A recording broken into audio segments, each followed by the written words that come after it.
Prescription products require completion of an online medication consultation with an independent healthcare provider through the LifeMD platform and are only available if prescribed. Subscription required. Individual results may vary. Additional restrictions apply at lifemd.com. Read all warnings before using GLP-1s. Side effects may include a risk of thyroid C-cell tumors. Do not use GLP-1s if you or your family have a history of thyroid cancer. Confused on where to start with weight loss medication? See the lowest prices available with or without insurance for Wegovy, Zepbound, and more at TryLifeMD.com. 95% of LifeMD patients said starting their weight loss journey was simple. Listen to Tara's story after losing 42 pounds. You just take your shot. It doesn't feel like you're on a diet. What I wasn't expecting it to do was to shut off the food noise. I had gone from 237 to 195. This was life-altering, and if I can do it, I feel like anybody can do it. Get your free insurance benefits check in minutes right now at TryLifeMD.com. Nearly 96% of patients said they would recommend the LifeMD program to anyone who wants to lose weight. Get started right now at TryLifeMD.com. That's TryLifeMD.com.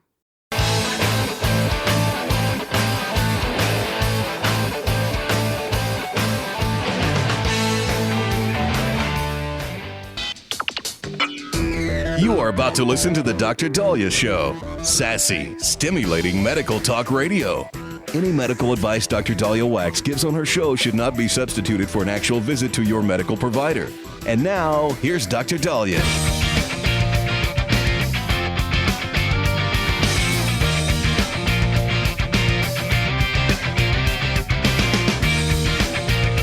All right.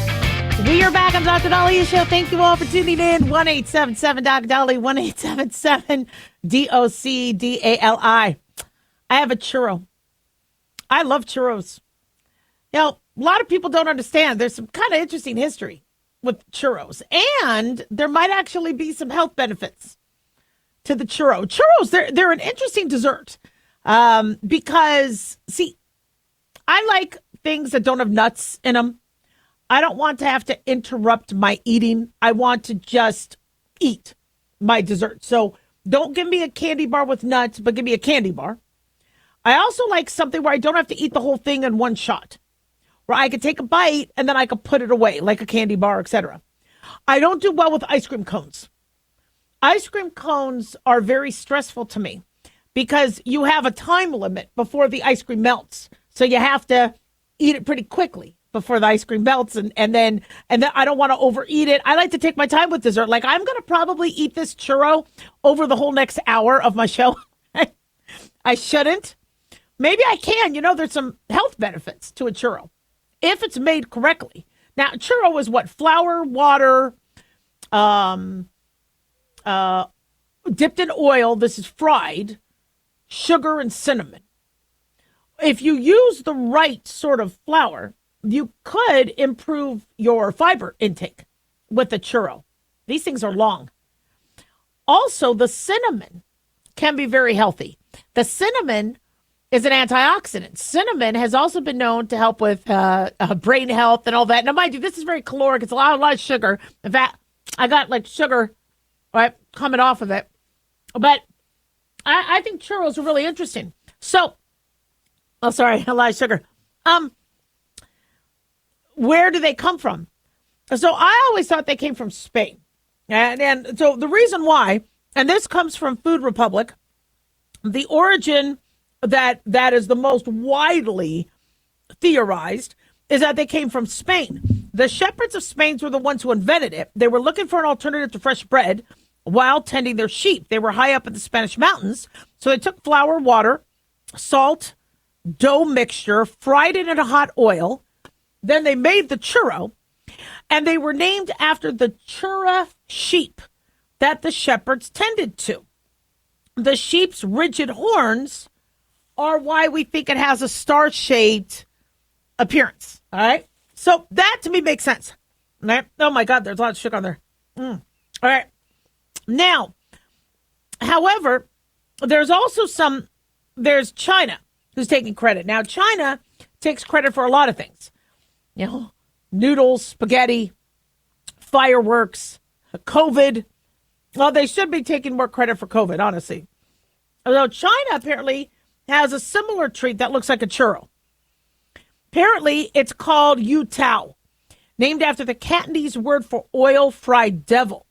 Legend has it this was invented back in the 12th and 13th centuries by a Chinese baker took 2 strings of dough, threw them in hot oil, and I guess they did this to protest against the Song's dynasty Chancellor King Hu and his wife. And the Yao Tao is eaten similarly to a churro, but you dip it in rice or soy milk or something.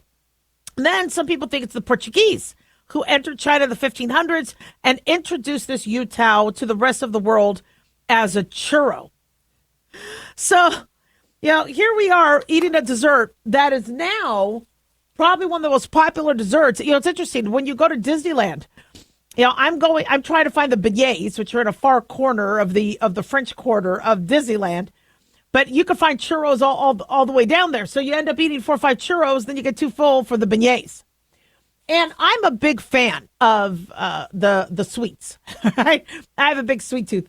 Whether it's a beignet, whether it's a churro, whether it's sugar on a margarita, I love sugar. But it's interesting how if we looked at our sweets and just made them just a little less authentic and more healthy, we could really go a long way. If I look at a churro, I see cholesterol, oil, sugar, deep fried, maybe constipation. Okay?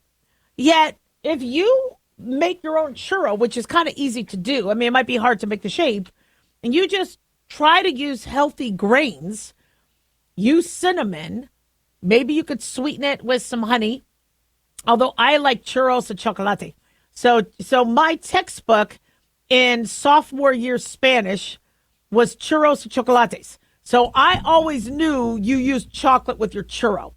Now with these churros, they could actually stuff them with fruit, with cream cheese, with chocolate. I don't like that because I like my churros as authentic as possible. So I really like a lot of my food not dolled up with stuff. I really just want the authentic part. But I think there's a lot of desserts that we eat that we don't realize we could actually make healthy. Like a chocolate-covered strawberry. Now, usually I eat the chocolate and then I go, does anybody want a strawberry off of it? But, if you really have a sweet tooth and all you're doing is eating chocolate or eating ice cream or whatever, try to get some fruit in there. Try to, make popsicles of things. Add cinnamon. Cinnamon, I think, is one of the most underutilized nutrients. In fact, by the way, churros also have other minerals and nutrients. I think there's even some vitamin B in there. Don't quote me because I didn't make them, but there's supposed to be vitamin C, iron, calcium, potassium, vitamin A. Not substantial amount, but you can definitely get, some vitamins with that. But as it pertains to cinnamon, and I don't know if I have my source with me, I would definitely recommend you looking into utilizing something like that more, especially with seasoning.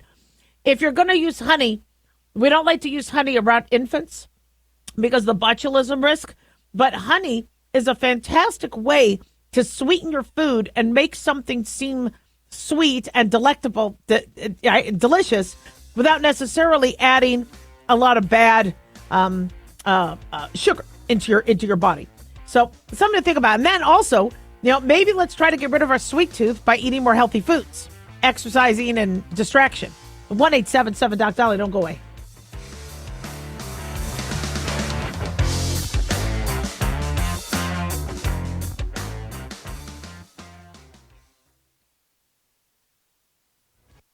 This is an urgent announcement for anyone that's $10,000 or more in debt. Before you make another minimum payment, you need to know there are special programs that can completely free you of your debt. Total Financial Freedom can help you become debt-free in months instead of years. Resolve your credit card debt, signature loans, department store cards, internet loans, and timeshares. Call Total Financial Freedom now at 800-878-6020 for a free consultation. For 16 years, Total Financial Freedom has helped thousands get out of debt. You can feel confident when calling because Total Financial Freedom is A+ rated by the Better Business Bureau. Battling for years and years, stuck in the endless cycle of minimum payments could take decades. You have the right to get your debt resolved and substantially reduce your monthly payments. Call Total Financial Freedom now at 800-878-6020. That's 800-878-6020. 800-878-6020. Hi, guys, Dr. Daliah here. Addictions can sneak up on us and come in many forms, whether it's drugs, alcohol, sex, video games, porn, or something less obvious such as food, internet, or shopping. Addiction can seem innocent at first and then evolve into an insurmountable evil. In our book, Addiction Basics, Caitlin Kalikas and I dive into the common addictions and provide tips for identifying and preventing these before they sneak in and take over our lives. Addiction Basics can be found on Amazon or my website, drdaliah.com. Check it out. Lisa Wolf here to tell you about our newest website for old-time radio lovers. It's 100radioshows.com. At this site, there are 5 old-time radio shows waiting for you to download free as our gift to you. And be sure to browse the additional 700 old-time radio shows available to you for 70% off by using the promo code RADIO at checkout. This is a limited-time offer, so log on to 100radioshows.com. That's 100radioshows.com.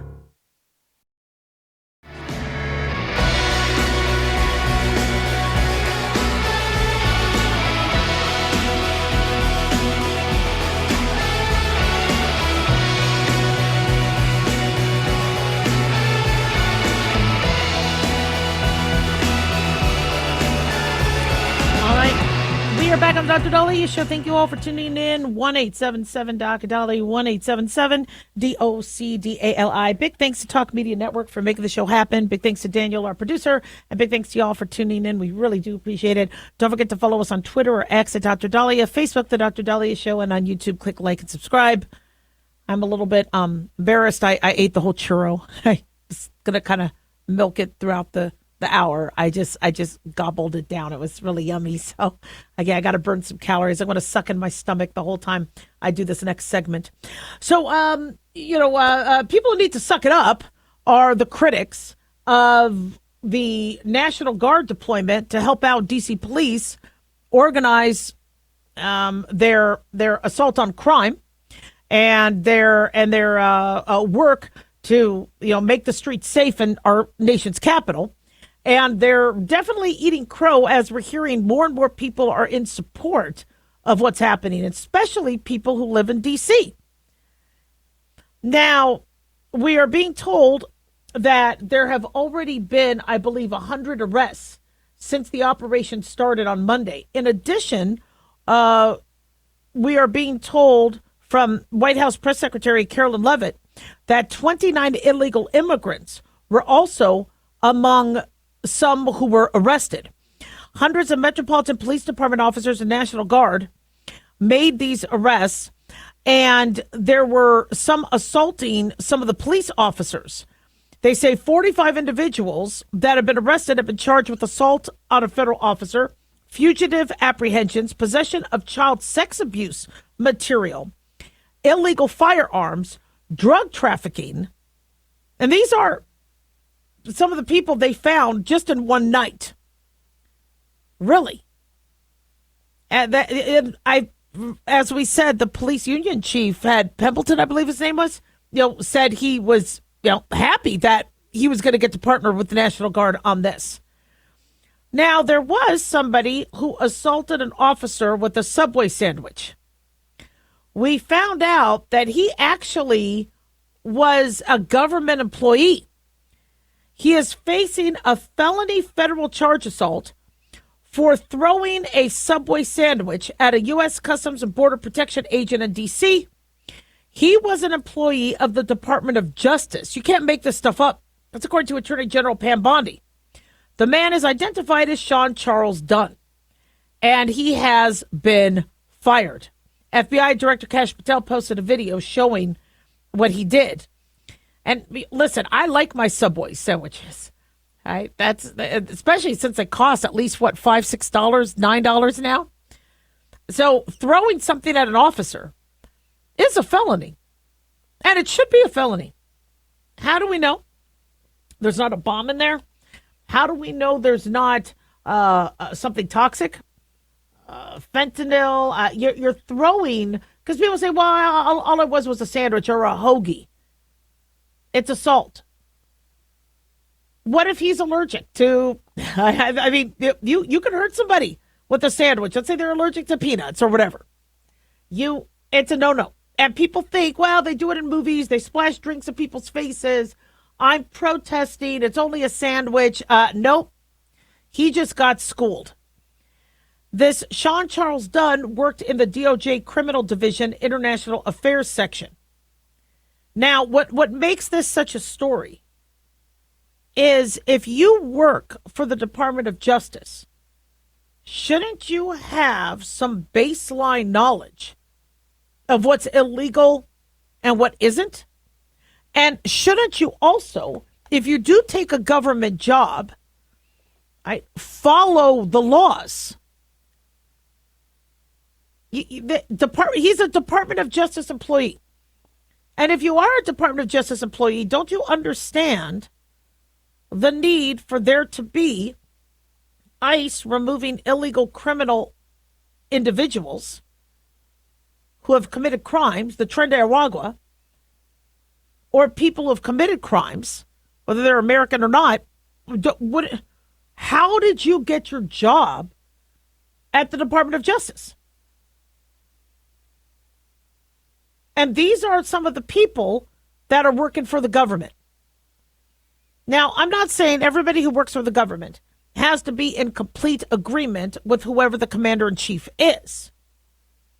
But you have to follow the laws, and you have to understand, what your job entitles and is. And this is the problem we keep seeing, where you have individuals who think they're going to undermine the president while they're holding that office. Listen, I don't care if you like Trump or dislike Trump, but if you're working for the Department of Justice, then you are there to defend the Constitution, to defend justice, to work for justice. That's what your job is. Do we really want everybody working in the military to decide, well, I disagree with our war on Hamas, and so I'm going to do something to the planes? No, you're going to get fired and you're going to get arrested. If you don't want to work for a division of the government because you think it's now goals, or its goals differs from what you feel the goals should be, then you'll leave your post. You don't sit and work and then go and violate the law. This sandwich thing is bigger than people are making it out to be, because this just reminds us that we have real idiots who work in our government. Look at how during the hurricane last year, there were texts going out to FEMA employees to not approach houses with Trump signs. Really?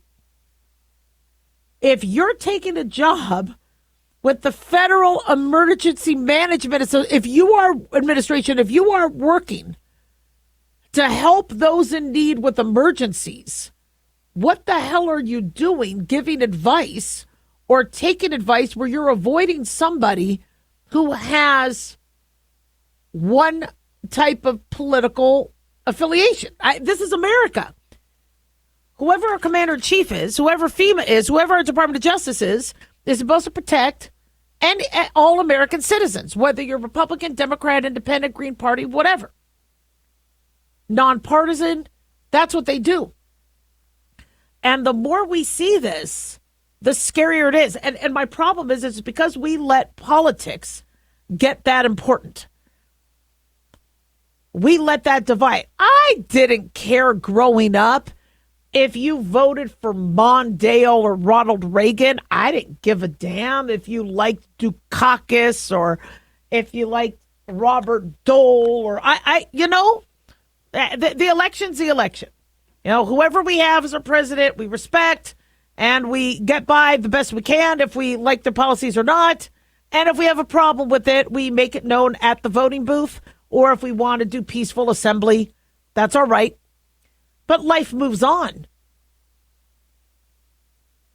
Yeah, with FEMA, have you ever seen somebody in the middle of a hurricane or flooding come out that had a Trump sign in front of their house being mean or abusive or dangerous? Because the claim the FEMA employees or the department said was the individuals who worked for FEMA thought they would be in danger going to a house that had a Trump sign. Really?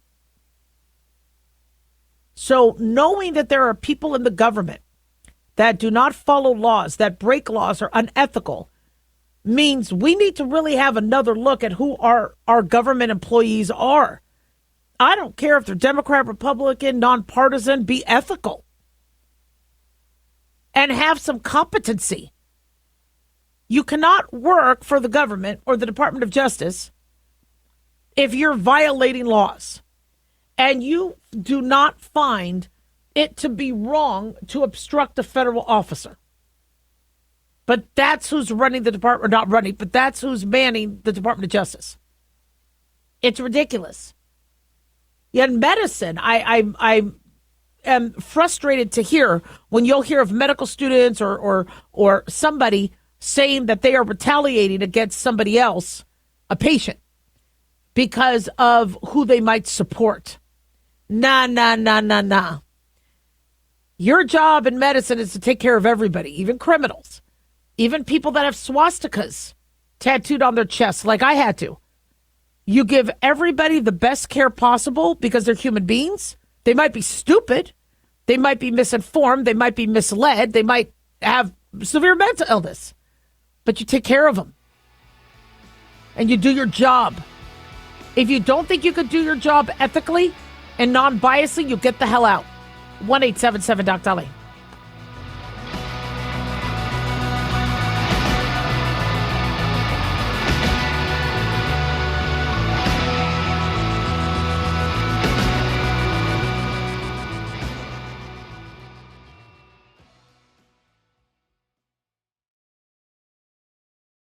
At Hot Shot Secret, we share the science behind common diesel problems and their solutions. For example, diesel fuel cetane levels. in many states, the cetane rating in diesel fuel is 42 to 45. Most diesel engines operate more efficiently with a cetane rating of 48 to 50. One treatment of Hot Shot Secret Diesel Extreme will raise your cetane 7 points, increase fuel economy, and improve cold starts. Due to a cleaner burn, there are less hydrocarbons and particulate matter in your exhaust. This reduces the blockage of your diesel particulate filter. Using Diesel Extreme generates 83% less DPF regeneration. The 6-in-1 Diesel Extreme formula also includes the most concentrated detergent on the market, lubricity enhancer, water demulsifier, rust and corrosion inhibitors, and a fuel stabilizer. Hot Shot Secret Diesel Extreme is available nationwide at truck stops, fine farm and auto stores, and online at hotshotsecret.com. Hot Shot Secret, powered by science.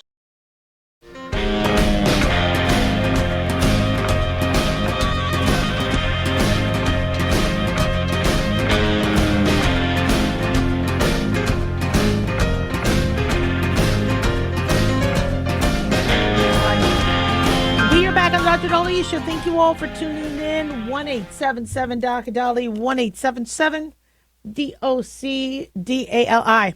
So when a child is committing multiple crimes, we're talking a child, the first thing we all ask is, where's the parents? What are the parents doing? Who are the parents? And oftentimes they have this deer in headlights look. They'll interview the parent, or the parent was killed, such as we saw with Adam Lanza, where, you know, if the parent that was alive and you see a horrible crime committed, they're like, well, I didn't know. He's an angel or she's an angel and you're like, really? Like, you didn't pick up on behaviors. You didn't do anything to help prevent this from happening. And so the tides turned when Ethan Crumbley's parents, Ethan did the mass shooting, I believe, at Oxford, was it middle school or high school back in 2021, where his parents are now serving jail time because their son did that mass shooting where they provided the gun. They didn't warn people of his behavior. And so we're starting to see more and more cities and states and jurisdictions go, the parents need some skin in the game. And so in New Jersey, we're hearing that New Jersey parents are actually applauding this, according to New York Post, because there's a law passed in Gloucester Township under the title Minors and Parent Responsibility Act that says parents could be fined $2,000 or spend 90 days in jail if their kids are repeatedly convicted for various crimes. Apparently, there's 28 different offenses that could qualify for this, ranging from destruction of playground equipment, immorality, loitering, assault, drug dealing. And apparently this law was passed about 2 weeks ago in response to June 2024 Gloucester Township Day Festival, where a mob of 500 minors flooded the grounds, sparked brawls, then fled to a nearby shopping center, attempted to destroy a grocery store. 11 people, including 9 teens, were arrested. 3 police officers during all this were injured. But there were 500 minors. Only 11 got caught. And according to Gloucester Police Department Captain Timothy Kohlmeyer, he said, "I was there that night. I've been a resident here for 40 years, attended the Township Day since I was a kid, and it was never like this. It's a real eye-opener. As long as I've lived here," he says, "we've never seen anything like that." And apparently this is an annual event that raises money for college scholarships, etc. And they say juvenile arrests have spiked in Gloucester Township since the pandemic, nearly doubling from 68 to 133. Arrests declined in 2024, but still remained elevated from the pandemic. So getting the parents involved is, I think, huge. Now, I understand there's critics saying, oh, no, because the parents are going to beat the kids. If I got arrested, I wouldn't be able to come home. I don't know what would have happened to me. We don't want kids being beaten. But when a child, and we're talking about children, are violating the law. See, I didn't fear the police officers. I feared my dad's belt. And I don't want kids necessarily having the same fear of their parents like many of us Gen Xers did or baby boomers did. But there's something missing when a child violates the law, goes to the cop, gets arrested, gets released, comes back home, and then decides to do it again. Now, you could say, well, they all have mental illness. Well, they could. I'm sure there is some degree of mental illness if you think committing a crime is the smartest thing to do on a Saturday night. Absolutely. But if the parents were more involved, we could turn this kid around. See, right now, the way the system is, because everyone's like, well, it's going to hurt the kids. It's going to hurt the kids if the parents get involved or the parents have consequences. I think it's going to help the kid. If that parent does not want to go to jail, if that parent does not want to be fined $2,000 every time their kid gets in trouble, then that parent is going to be maybe supervising that kid more. Maybe that parent's going to be engaging with them more. Maybe that parent is going to move them out of that town where they're circulating with bad kids. The parents can do a lot. I know we act like, well, they're teenagers. When the kids are teenagers, you can't do anything. That's wrong. You have a lot of control as a parent. Why? Because that kid needs to eat. That kid needs a roof over their head. The kid still needs you. I remember my boys tried to not talk to me. They wanted to be mad about something because I dropped the hammer and said, nope, not happening. You're grounded. Okay, so they're like, okay, well, how to get to mommy? We don't talk to mommy. Mommy's going to cry. She's going to buckle. Oh, no, I can play the silent game as long as it needs to. It's fine. Well, eventually, they needed something from me. It's like, hi, mommy. Mm-hmm. Mommy, huh? Hi, mommy. Can I help you with anything? They come around. Now, thank God my kids are convicts. They're not, they never got arrested. They never, but I mean, I was and mind you, I worked a lot, so I didn't see the kids a lot growing up, but they made sure I was there somehow, always watching. In fact, when my kids were really younger, and they're not stupid, they're actually very smart, but when they were really young, I was able to lie to them. And I wanted to make sure my son was eating, vegetables at school. And he said, yeah, Mom, I had vegetables at school. There was a salad bar, and I ate the vegetables. So I go up to him, and I sniff his head, sniff around his ears. I go, no, you're lying. You didn't have any vegetables. And the look on his face, like, oh, my gosh. I'm like, don't you ever lie to me again. He's like, okay, I'll have some vegetables now. I mean, he was like 6. And my husband's like, how did you do that? I go, I just faked it. I just bluffed.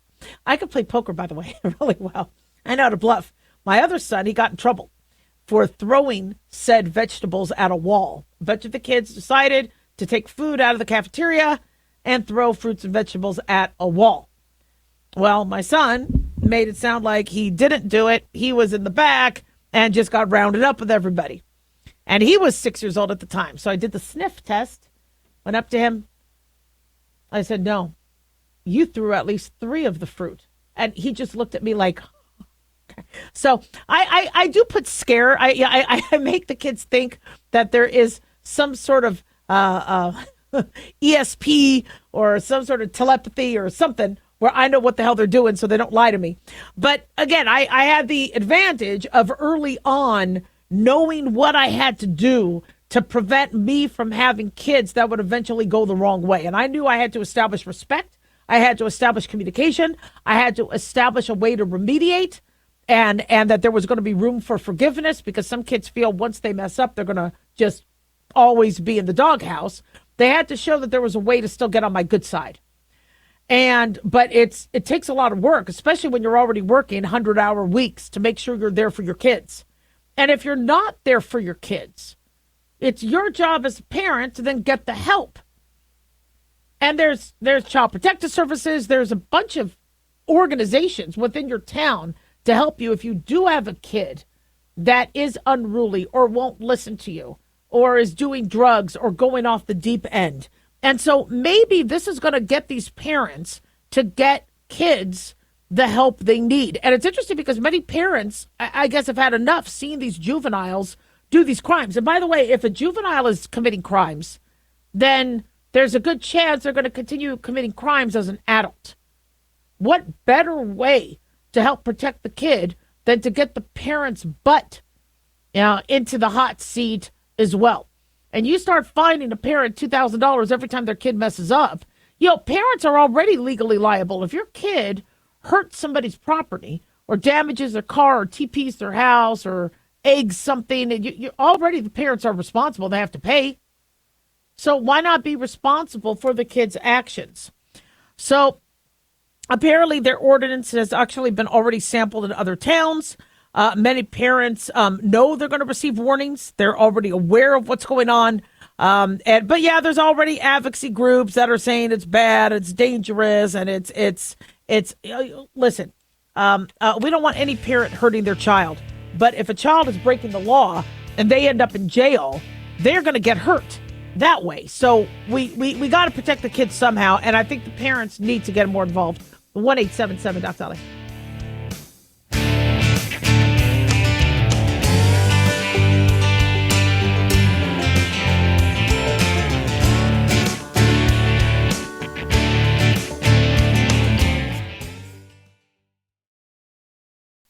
Carl Amari here to tell you about our newest website for old-time radio lovers. It's 100radioshows.com. At this site, there are 5 old-time radio shows waiting for you to download free as our gift to you, and be sure to browse the additional 700 old-time radio shows available to you for 70% off by using the promo code RADIO at checkout. This is a limited-time offer, so log on to 100radioshows.com. That's 100radioshows.com. Have you ever thought you'd like to buy and sell houses but didn't know how or where to get the money? My name is Ron LeGrand, and over the past 40 years, I've bought over 3,000 houses without using my money or credit and taught thousands to do the same. Today, even in a virtual environment, we buy nice houses in nice neighborhoods using no banks, realtors, contractors, or other costly entanglements, and build huge cash flow and wealth without the hassle of tenants, all without credit and little or no money. You don't need a license or experience, and I'll show you exactly how it's done. Text FREE to 99799, and I'll send you my free training. I promise you I'll change the way you think about real estate and open the door to a new lifestyle that doesn't involve risk or rehabs and can quickly replace your current income. Text FREE to 99799, and let me show you how to take your life back and build cash flow and wealth from your home. That's FREE to 99799. Again, FREE to 99799. As an organ donor, your story doesn't have to end. The good in you can live on. In fact, you could save up to 8 lives and restore sight and health for many more. Sign up right now online as an organ, eye, and tissue donor. You'll be happy you did. And just maybe, someone else will be happy too. Go to organdonor.gov. It saves lives. U.S. Department of Health and Human Services, Health Resources and Services Administration.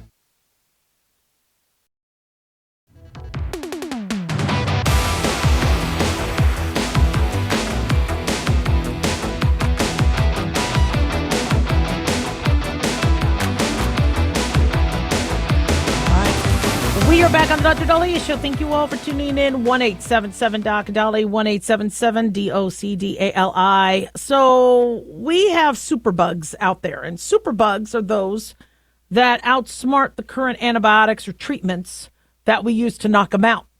We have super gonorrhea. We have MRSA, methicillin-resistant Staph aureus. We have superbug Klebsiella, Pseudomonas, tons of them out there. And it's been a struggle to come up with pharmaceuticals or treatments, which is why I talked about we might have to go back to old school like silver nitrate, look at Tasmanian devil milk that seemed to protect babies when Tasmanian devils were being killed by a drug-resistant pathogen. We might have to go back to old school. But rather than going back to old school, some scientists are going to new school, and they turn to artificial intelligence. And artificial intelligence has actually invented 2 new potential antibiotics. And they think these drugs could kill drug-resistant gonorrhea and MRSA, the methicillin-resistant Staph aureus. The drugs were designed atom by atom by the AI and was able to kill the superbugs in laboratory and animal tests. Now, still, the compounds need years of refinement, according to BBC News. Also, they need clinical trials. We need to make sure there's no side effects, or it doesn't worsen some of the, we want to make sure that the cure isn't more deadly than the, what's that? That's worse than the cure? Anyway, the treatment's worse than the cure. We want to make sure that we don't hurt somebody in the process. But the MIT team said that AI could start a second golden age of antibiotic discovery. Now, antibiotics work by a variety of ways to kill bacteria, but these bacteria are getting smarter. They're making a more resistant wall. Their DNA is giving them more resilience. There's many different ways that these bacteria are figuring out how to outsmart antibiotics. And also it's because we overuse antibiotics, that now if an antibiotic doesn't kill them, it makes them stronger. Their progeny oftentimes will have the same genetic makeup that'll then prevent them from dying off from an antibiotic that didn't kill mom or dad, per se, even though we really don't call bacteria mommy or daddy anymore.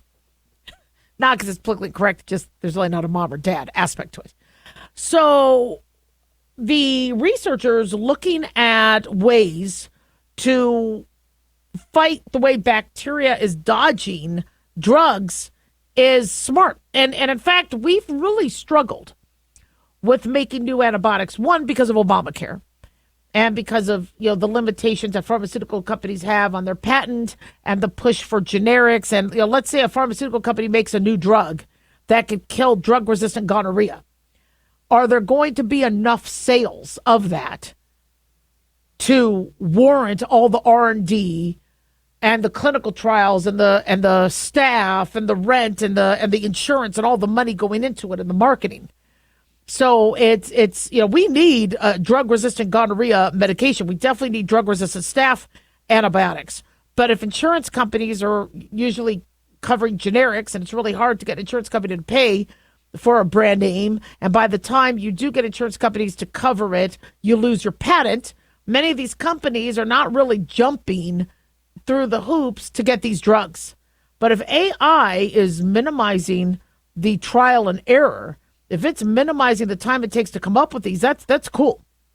The MIT team has gone one step further by using generative AI to design antibiotics, not only for the gonorrhea, but also the methicillin-resistant staph. They published their study in the journal Cell.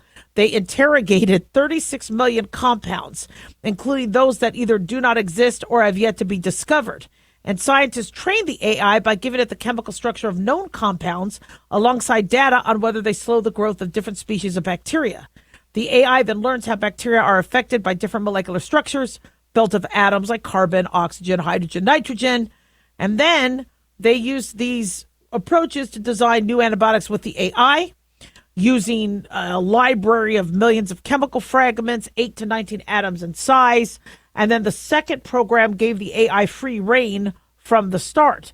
And the design process weeded out anything that looked too similar to already what we've designed. I mean, you don't want to remake penicillin. We already have that.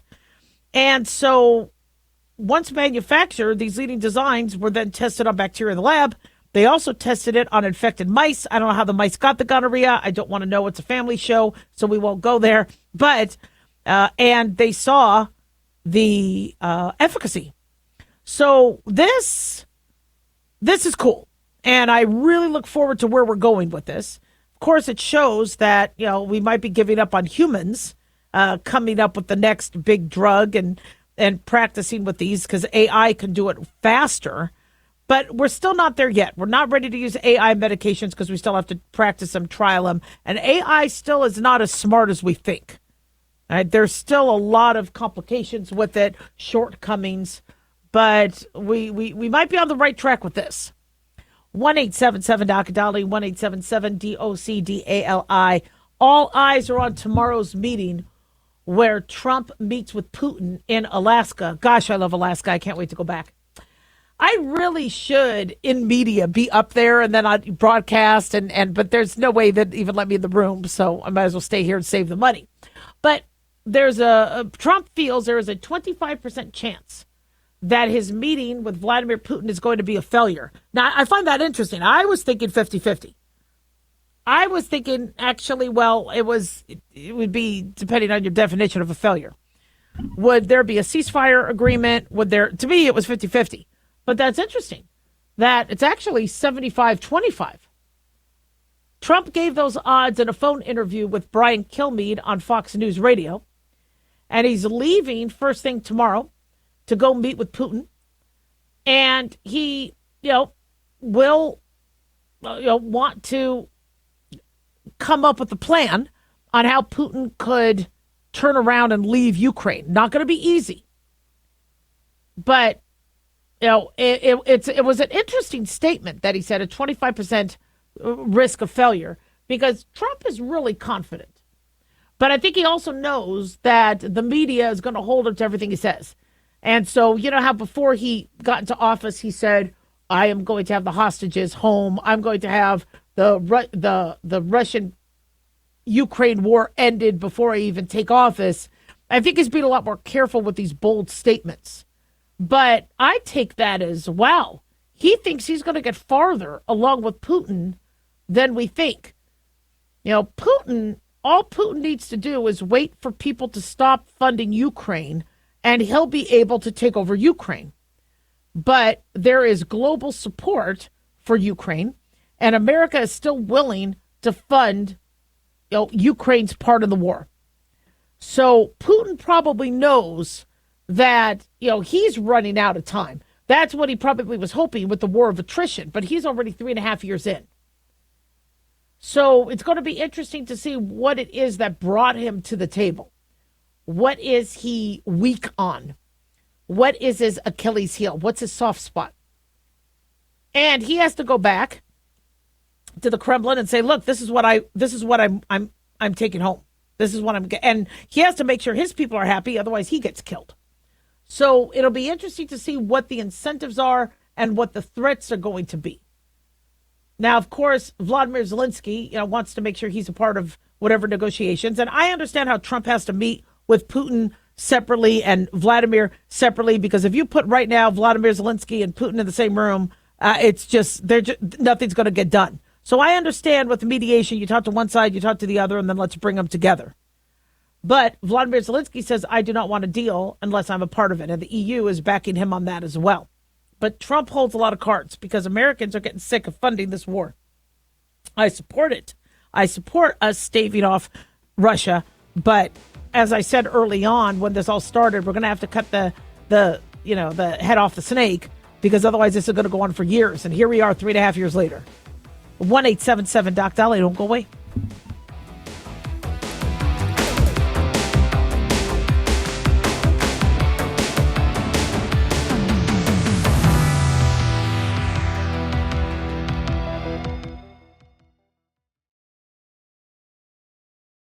guys, it's Dr. Daliah. Fantasy football season is coming, but sadly, too many of you are taking the bench while the country takes part in one of the most exciting and lucrative industries out there. Don't know how to play? Well, huddle up and listen. Paul Kalikas and I have written a fantasy football pocket guide for beginners. This book walks you through the basics and shows you how simple and lucrative joining or creating a fantasy football team can be. Read our fantasy football pocket guide for beginners found on Amazon or follow the links on X and Facebook. That's Fantasy Football Pocket Guides for Beginners. Don't be left out. To protect his family from disaster, Steve used his camera phone. By taking pictures of his important documents, Steve can always have them stored online. Learn more simple disaster prep tips at ready.gov. A message from FEMA and the Ad Council. Millions estimate their benefits online, so they can do what they want offline. Social Security, securing today and tomorrow. See what you can do online at socialsecurity.gov.